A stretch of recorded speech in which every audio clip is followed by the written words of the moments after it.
80% од општините немаат формирано општински совети за превенција од детско престапништво, иако имаат законска обврска да ги формираат.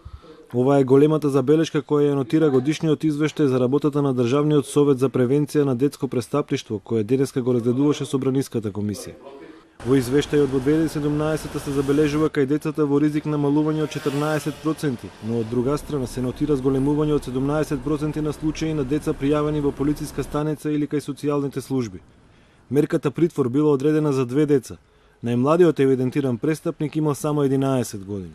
Најчести се тепачките, кражбите, питачењето, скитачењето, значи во однос на тие, во однос на прекршоците, значи возење без сообраќајна дозвола, учество во сообраќајни прекршоци. Согласно законот не се кривично одговорни, но веќе се сторители на кривични дела.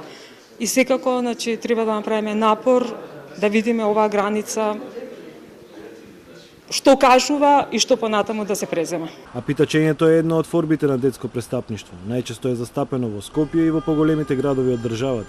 Министерката за труд и социјала Царовска вели дека намерата на државата е со новиот закон за социјална заштита во 2019 година овие деца да бидат тргнати од улица.